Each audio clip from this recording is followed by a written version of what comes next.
Hey guys, how are you? Listen, I wanted to come and do a recap of a conversation that I had with a client. We were talking about her strategic fundraising plan, and she made the comment of creative fundraising. No, she said creative. She has to get creative in paying the bills.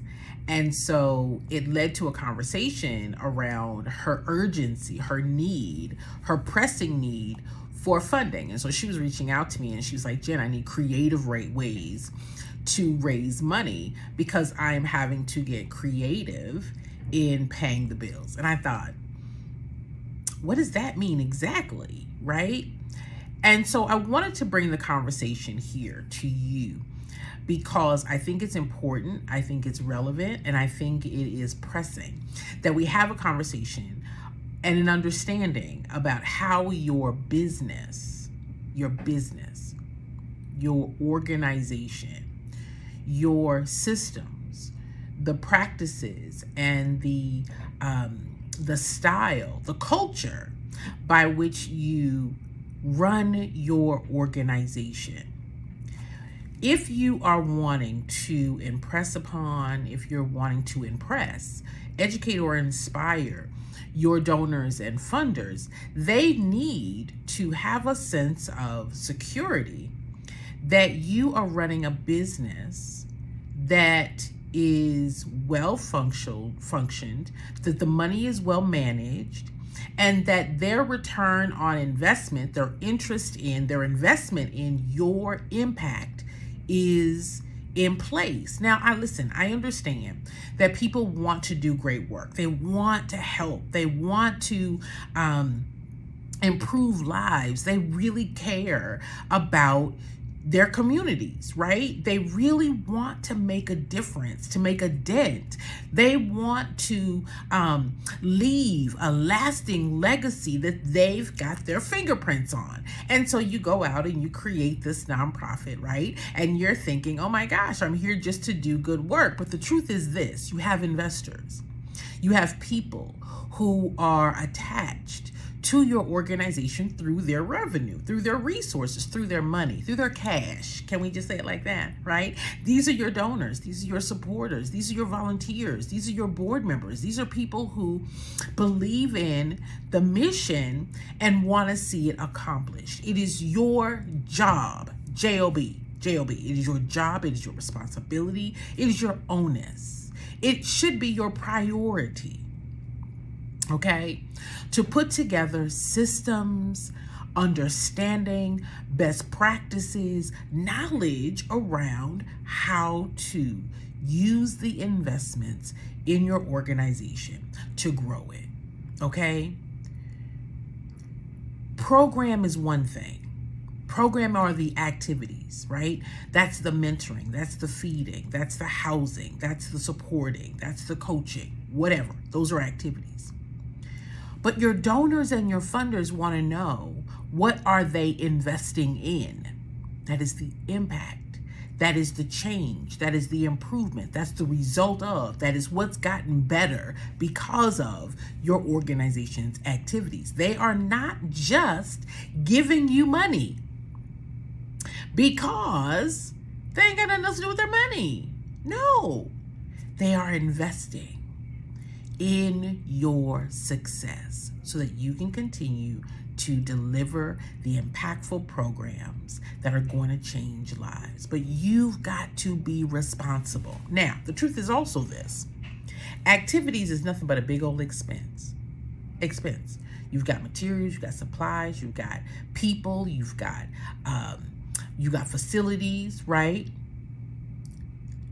Expense. It is your job.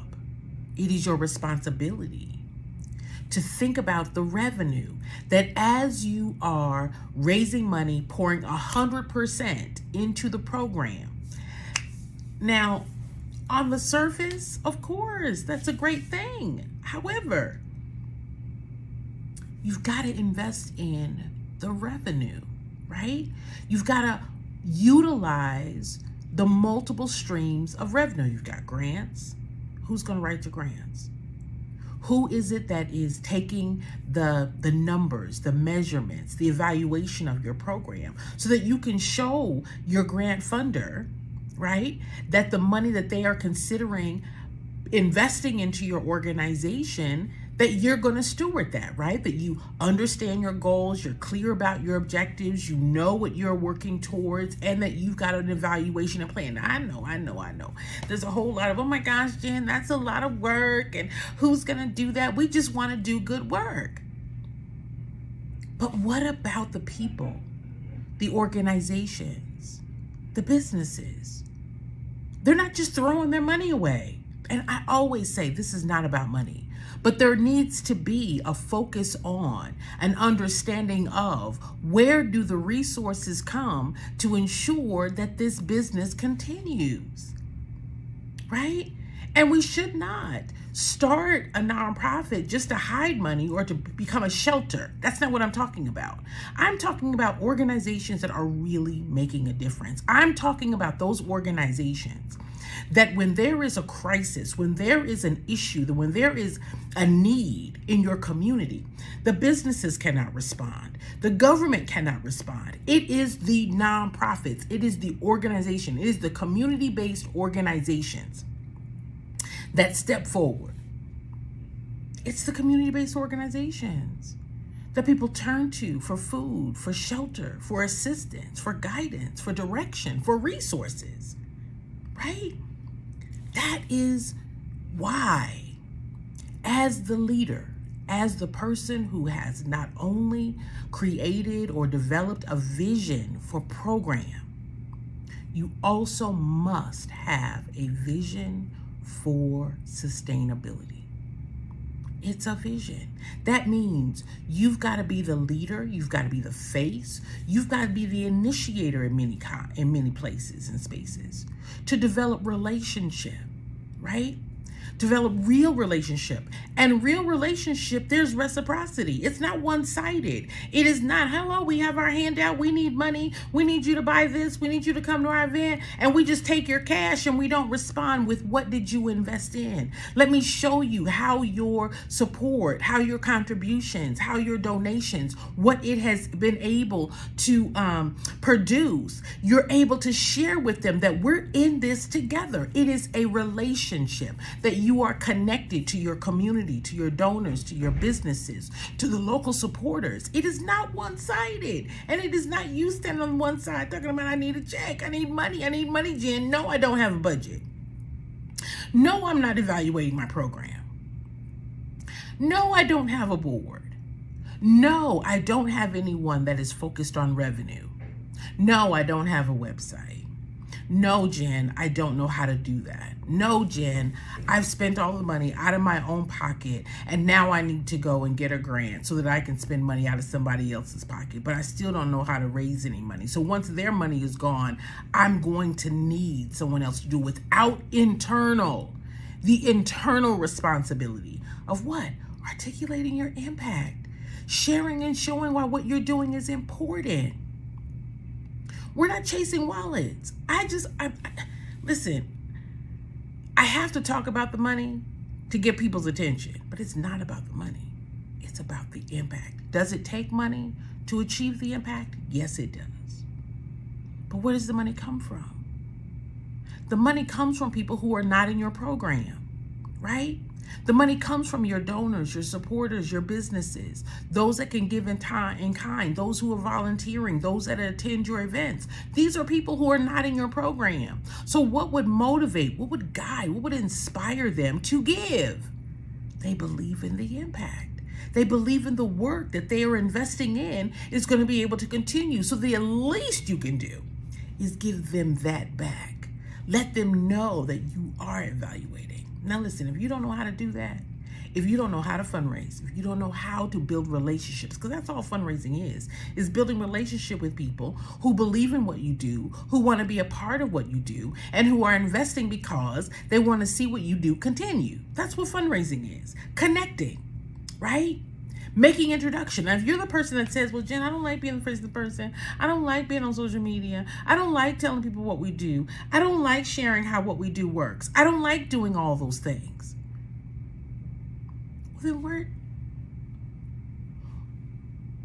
the ding dang devil is the money going to come from? Where's the support going to come from? Where's the evidence that they should support going to come from? You must. And if you don't want to do it, then who else is? You have to have a team. You have to have a team. Now, all this money that y'all are being creative about, creatively spending money, creatively paying bills, that usually means that it's money coming out of your pocket. Now, if that's how you're going to run this thing, that is your business. I don't have a dog in that fight. However, if you were going to pay for everything, you didn't need to start a nonprofit. You could have just paid for everything. But now that you are a community-based organization, you got a whole EIN, you got people who are on a board that want to serve with you, who are on your board, we hope, right? Unless it's your mother, your father, your dog, your cat, your fish, the people that are closest to you who cannot help, who cannot spearhead, who don't know enough about what the impact should be, that they're not out advocating for you. They're just names on a piece of paper. I'm not talking about that. I'm talking about those of you who say, Jen, we created this organization because we identified a need. A need is provable. There's stats, not just something you came up with because you think it's not there, and so you decide that you want to put it there. I'm not talking about that. I'm talking about a real need that is validated, supported by stats, okay? That you're able to articulate and express the urgency in addressing this need. That's important, right? And then being able to educate, to inspire, to influence, to market, to brand, to communicate what's happening in your community, and then being able to connect with the people. That's through networking, that's through introduction, that's through making a platform, standing on a stage, creating a stage if you need to, if the need is that urgent. That is your responsibility if that's your burden. Now, y'all, listen, I don't just talk about this stuff. I don't just rant about this stuff. I've been in the business, the day-to-day, every day, 5 days a week, sometimes 7, doing the work. And that includes more than program. You owe it to your community to let them know that there is a program and a cause that's to improve the community. You owe it to your community to let them know that there is a need that your organization is addressing. You owe it to your community to give those that support to your work the report, the evidence of how their support really made a difference. You owe it to your community to be integrous, to be consistent, and to know what you're doing with their resources. You owe that to your community. Now listen, some may disagree, and frankly, I don't care.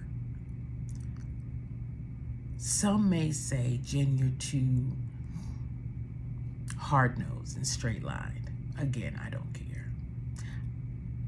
I'm in it for the community. We are community-based organizations. That when an executive director is so selfish, self-centered, so focused on their own comfort and feeling, it's not about the community. And it's from the community that people are looking for hope, people are looking for change, people who have real emergencies, in crisis, and they're looking for organizations that are led by people of integrity, people that understand the need and have a real solution. There are people that wake up every day praying for a solution to their problems, and in most cases, it's going to be a nonprofit that is there to answer that prayer. I just feel that if we are community partners, if we are community leaders, if we are advocates, if we are those that we want others to turn to us for a resource, for help, for support, for program, we owe it to the community to be integrous, to be transparent, to be responsible, to be good partners. I believe that. I believe that. And to recognize that you're not the only organization in your community that's serving the population that you serve, that there are others. But if you want to be considered, counted on, referred to, consulted, referenced, then do your due diligence. There are some days, where you have to be creative. You may have to be creative by getting the resources completed. You may have to be, creative in how you deliver the program. We found that out after COVID. There are certain ways that you may have to be creative, but to live a life, to have an organization whose whole existence and system is set upon being creative, without a plan, without a structure, without a team, without knowledge, without information, without the capacity to do your job. It is your job as the executive director of a nonprofit. It is your job to understand how what you do affects others, not just the people who are in your program, but your donors and supporters as well. It is your job. That's my point of view. Listen, I've only been doing this for 37 years, and I am passionate. I don't know if there's a different word, stronger than passionate. If there is, put it in the comments. I'm probably that. But more than anything, I am interested in the organizations that are created to really make a difference. Did you know that out of 100 organizations, 87 of them are going to fail? 87. Why? Because they don't have a structure. They don't have a plan. The nonprofit leader, the person who started it, doesn't know how to put together the plan. And number 3, the organization is not articulating impact. If 98% of your donors give because of impact, organizations don't have money because they're not articulating impact. That's the value. That's the return on the investment. That if you want people to invest in anything, there has to be some value that they get out of it. For the nonprofit, your value is your impact. So are you articulating your impact? Are you sharing your mission? Listen, don't even get me started on the people who don't have a mission statement. I don't know how we drive in a bus and we don't know where we're going, right? You're spending money to do great activities, but there's no impact that you can show. Why? Why would we start something and we can't show the value of it? I surmise because it's not about the community. It's more about the leader, not really about the community. It's more about what the leader wants to do. I want to do this program. I want to do this type of thing. I want to. As opposed to, this is the need that's within the community. And based upon our skill sets, based upon our resources, based upon what we know about this issue, these are the things that we're able to do. I just want you to be better. I want you not just to start, but I want you to know how to sustain. I want you to make a long-lasting difference in your community. I want that when you retire, your organization continues well beyond you. I don't know how to deliver it any other way, and I don't apologize for that. I just hope that something I've said resonates with you. That if you've been operating under a culture of creativity, I would say that that's not sustainable. I would say that you're not doing the work that you could do and be as effective as you could be if you had a real plan and knowledge and understanding about how to articulate that and how to deliver that. There's only two ways to operate: the right way and the wrong way. And if you're trying to be creative, to try to figure out how the wrong way can all of a sudden turn into the right way without doing the work and the, following the systems of how the right way does work, you got a hard way to go. You got a long, hard way to go. Good luck. But to those of you who say, Jen, I'm tired of doing it creatively. I'm tired of spending money out of my own pocket. I'm tired of trying to figure out, how we're going to make it week to week or month to month. I'm tired of only looking at our financials in the rearview mirror as opposed to having a plan and a strategy of what we need coming in. That's key to your grant writing success, what I just said. That's key to your conversations with your donors and supporters, to let them know that they are investing in something that has a goal. Goal is forward, not backwards. And that you, as the leader, can be trusted with their resource, and that you will give them back the return on that investment, which is the impact that they invested in. That's the right way.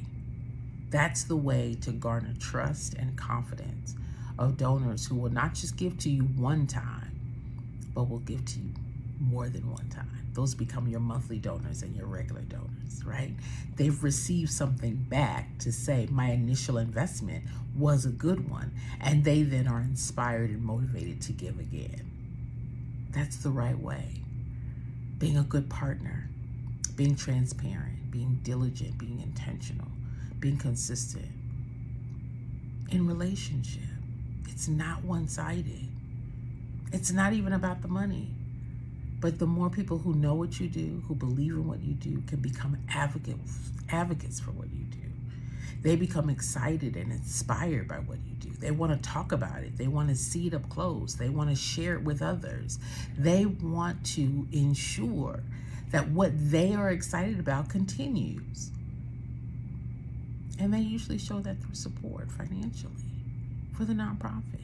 That's your product. That's your value, is your impact. But if it's one-sided and you're just taking money, but you're not able to leverage it, you're not able to share what it's done, you're not able to give back to the funder or to the donor the reason and the justification for their ongoing support, you're always operating in crisis and everything is creative and urgent, that does not inspire. It doesn't inspire. I don't know. That's it. It doesn't inspire. Listen, you have an opportunity today to evaluate and assess your organization. You are the leader. You are the lid. You are the lid. You have an opportunity to assess how you're operating in this business. And does the way you operate, does it hamper or hinder the way that you are connecting and have the potential to connect with your community? Because that's where your resources are. That's your grant funder, that's your donor, that's your major donor, that's your business support, that's your sponsorship, right? You've got to stand out. And you do that with sharing your impact. Okay? Listen, y'all like and follow. Comment if there's something that I've said that you agree with, or maybe not. I invite you to comment. I invite you to be a part of the conversation. I love a good conversation, honey. I like an argument. I like the dialogue. And I just want to make sure that we all can end in the same place of agreement. The nonprofits are important to any and every community. They're important. That we do the work that businesses cannot do, that government cannot do. That the services and the resources that you provide in your community are important. And I'm here to help spur and agitate, invite, and encourage you to be the strongest leader that you can be, so that your organization is a beacon of hope and light in your community, and that the lives that are entrusted to your organization are truly changed, and that those that would support it are satisfied with how their resources are spent. All right. I am Jennifer Yarbrough. I am your nonprofit expert.